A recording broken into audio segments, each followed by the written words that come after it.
সুপ্রভাত। কেমন আছো তোমরা সবাই? আশা করছি তোমরা সবাই খুব ভালো আছো, আর আমিও বেশ ভালো আছি।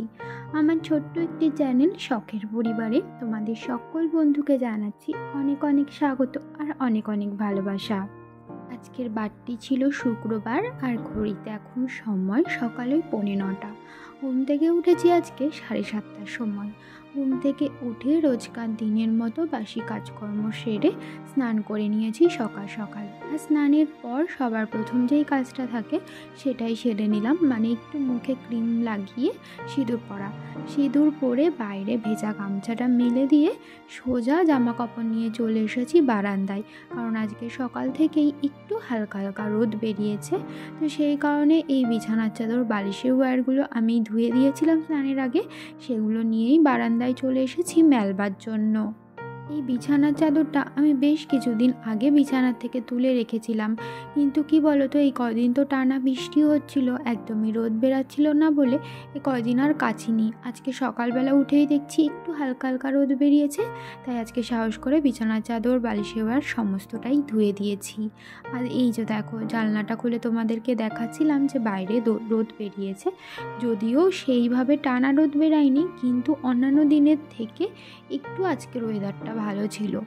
আর প্রচণ্ড পরিমাণে ঝোড়ো হাওয়াও দিচ্ছে। বারান্দায় জামা কাপড়গুলো মেলে রেখে চলে এসেছি রান্নাঘরে, আর রান্নাঘরে এসে বসিয়ে দিয়েছি চা।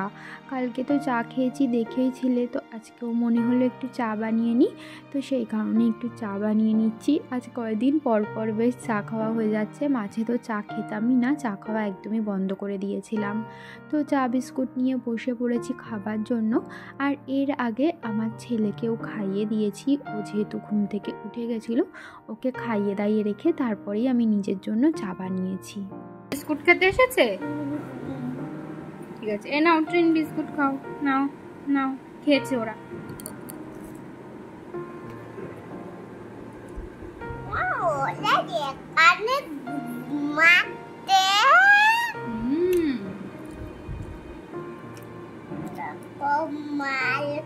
তুমি সকালে কি খেয়েছো?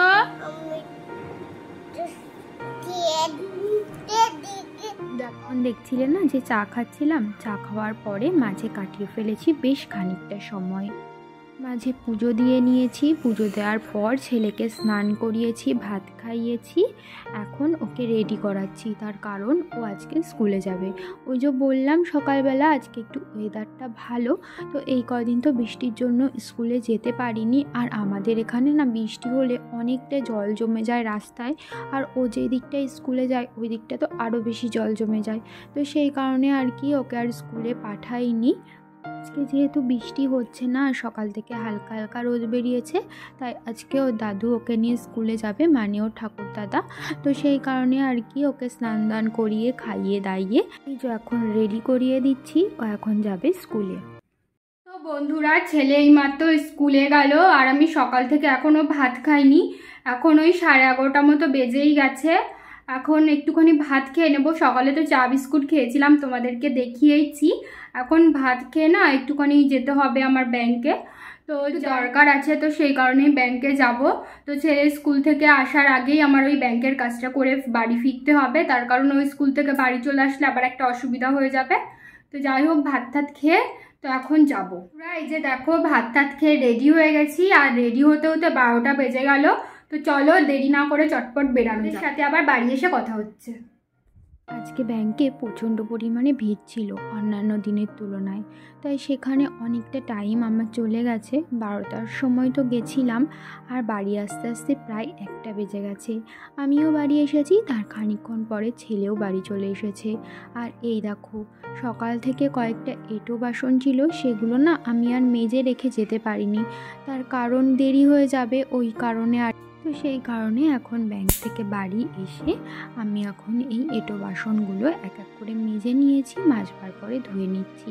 আর আজকে বেশ অনেকটাই এঁটো বাসন বেরিয়েছিল, তো দেখতেই পাচ্ছ বেশ অনেকটাই কিন্তু বাসন রয়েছে এখানে। সকালে তো ছেলেকে খাইয়ে দাইয়েই পাঠিয়েছিলাম, এখন ভাবছি আবার হালকা একটু কিছু খাইয়ে ওকে তারপরে ঘুম পাড়িয়ে দেবো। আজকে মনে হচ্ছে ঘুম পাড়াতে পাড়াতে 2:30 তো বেজেই যাবে, কারণ এখন 1:30 বাজে, আর ওকে খাওয়াতে খাওয়াতে আরও আধ ঘন্টা তো লাগবেই। আর আর ঘুম পাড়াতে ভাড়াতে আরও খানিকটা সময় চলে যাবে, তো মোটামুটি 2:30 বেজেই যাবে ওকে ঘুম পাড়াতে। এই দেখো দুপুরবেলাতে ছেলেকে ঘুম পাড়িয়েছিলাম, আর বিকেলবেলা দেখো আমাদের বাড়িতে কে চলে এসেছে। এই যে পুচকু সোনা, ও আমাদের বাড়ির পাশেই থাকে। ওর মা আসলে গেছে একটা দরকারে, আর ওকে আমার কাছে রেখে গেছে। ওদের বাড়িতে যেহেতু ওকে ধরার মতো কেউ নেই, তো সেই কারণে ওর মা যদি কোথাও যায় দরকারে, তো তখন আমার কাছে ওকে রেখে যায়। আর ও না আমার কাছে খুব ভালো থাকে। আর এখন ঘড়িতে ওই 5:30 মতো বাজে। হঠাৎ করে বাইরে এসে দেখি চারিদিক অন্ধকার হয়ে গেছে, মনে হচ্ছে যেন একদমই সন্ধ্যা হয়ে গেছে। অন্ধকার করে বেশ খানিক সময়ের মধ্যেই নেমে গেছে জোর বৃষ্টি, মানে একদমই মুষলধারে বৃষ্টি হচ্ছিল। একটু আগেই পুচকুর মা পুচকুকে নিয়ে বাড়ি চলে গেল, ওই যে বৃষ্টি আসবে বলেই আর কি ওকে নিয়ে তাড়াতাড়ি চলে গেছিলো। তো বাইরে তো হচ্ছে মুষলধারে বৃষ্টি, আর এতক্ষণ তো ওরাই খাটের উপরে বসে খেলা করছিল। আর আমার ছেলে তো ওই পুচকুকে দেখে প্রচণ্ড পরিমাণে খুশি হয়ে গেছিলো, যেহেতু ওর সাথে ও খেলতে পারবে। আর ওর সমস্ত খেলনাও টেনে টেনে বের করে ওকে দিয়েছে খেলবার জন্য। তো সেগুলোই এখন আমি সমস্তটা গুছিয়ে গাছিয়ে রেখে দিলাম। গুছিয়ে রাখার পর এখন আমি চুলটা খোপা করে নিলাম, কারণ একটু বাদেই সন্ধ্যা দিতে যাব, তো সেই কারণে আর কি। চুলটা বেঁধে নিয়ে এখন মুখটাও ভালো করে ধুয়ে নিচ্ছি। আর আজকে না বিকেলবেলা আর ঘর দোয়ার ঝাড় দেওয়ার টাইম পাইনি, তো সেই কারণে আর ঘরটা ঝাড় দেওয়া হয়নি। আর বাইরে সন্ধ্যা হয়ে গেছে বলে আর ঘর ঝাড় দিলাম। সন্ধ্যা দেওয়ার আগে সমস্ত দরজার সামনে জল ছিটিয়ে নিয়েছি, আর এখন প্রদীপ ধূপকাঠি জ্বালিয়ে সন্ধ্যাটা দিয়ে নিচ্ছি।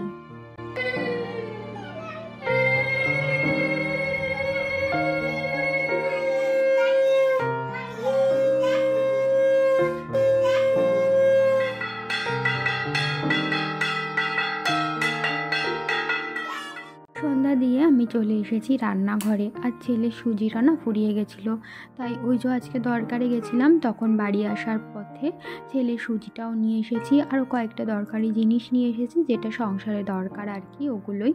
আর এই তো এখন ছেলেকে খাওয়াবো সুজি। প্রত্যেকটা দিন আমি কী করি, সন্ধ্যাবেলা সন্ধ্যা দেওয়ার পর ছেলের খাবারটা বানিয়ে ওকে খাইয়ে দিই, তারপর ওকে খাইয়ে দাইয়ে রেখে রাত্রের পুজোটা দিয়ে ঠাকুর শয়ন দিয়ে দিই। তো আজকেও তাই করলাম। সন্ধ্যা দিয়ে এসে এখন ছেলের জন্য বানিয়ে নিচ্ছিলাম সুজি।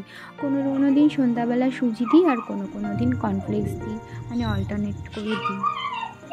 একদিকে সুজি বসিয়ে দিয়েছিলাম, আর একদিকে দুধটা জালে বসিয়ে দিয়েছিলাম। এ দেখো দুধটা উঠলেও উঠেছে। তো তারপরে ওদিকে ওকে সুজি খাইয়ে রেখে আমি রাত্রের পুজোটাও দিয়ে নিয়েছি। এখন ঠাকুর শয়ন দিয়ে নেব। ঠাকুর শয়ন দেওয়ার আগে ঠাকুরের আসনে সমস্ত বাসি ফুলগুলো তুলে নিয়েছি, তারপরে ওই যে পর্দাটা টেনে দিলাম। আর এখন ঠাকুরের বাসনগুলো সমস্তটা গুছিয়ে রেখে দেব, কালকে সকালে এগুলো মাজতে হবে।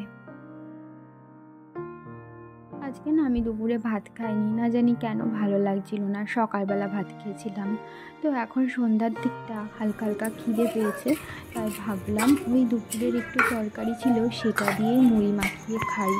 এই যে আজকে আমাদের রান্না করা হয়েছিল ডিমের ঝোল, তো এই ডিমের ঝোলই ছিল অল্প একটু, সেটা দিয়ে এখন মুড়ি মাখিয়ে খাবো। বেশ ভালো লাগে জানো মাঝে মাঝে এরকম মুড়ি দিয়ে তরকারি দিয়ে খেতে। সন্ধ্যার খাওয়া দাওয়া করে ছেলেকে নিয়ে বসিয়েছিলাম একটু পড়াতে। আর এখন শ্বশুরমশাই নিয়ে আসলেন মাংস, তো সেই কারণে মাংস রান্নার জন্য সমস্ত মানে সবজি কেটে নিচ্ছিলাম। আলু, পেঁয়াজ, রসুন, আদা এগুলোই আর কি কেটে নিচ্ছিলাম। যদিও আমার শাশুড়ি মা রান্না করবেন, আমি সমস্ত কিছু গুছিয়ে গাছিয়ে রেডি করে রাখছিলাম। আর ওদিকে ভাতও বসিয়ে দিয়েছি, ভাত ফুটে উঠেছে। আর এদিকে আমি বসে বসে ওই আলুটা কাটা হয়ে গেছে, এখন পেঁয়াজগুলো কুচিয়ে নেব, তারপর আদা রসুন এগুলোও বাছতে হবে। এই মশলাগুলো করার আগে কিন্তু আমি মাংসটা ধুয়ে নিয়েছি, তো মাংস ধোয়াও ওদিকে হয়ে গেছে। এই মশলাগুলো করা হয়ে গেলেই মাংস রান্না বসিয়ে দেওয়া হবে। এই দেখো মাংস কিন্তু রান্না অনেকক্ষণ আগেই আমার শাশুড়ি মা বসিয়ে দিয়েছিলেন, আর মাংসটা একদমই টকবক করে ফুটে উঠেছে।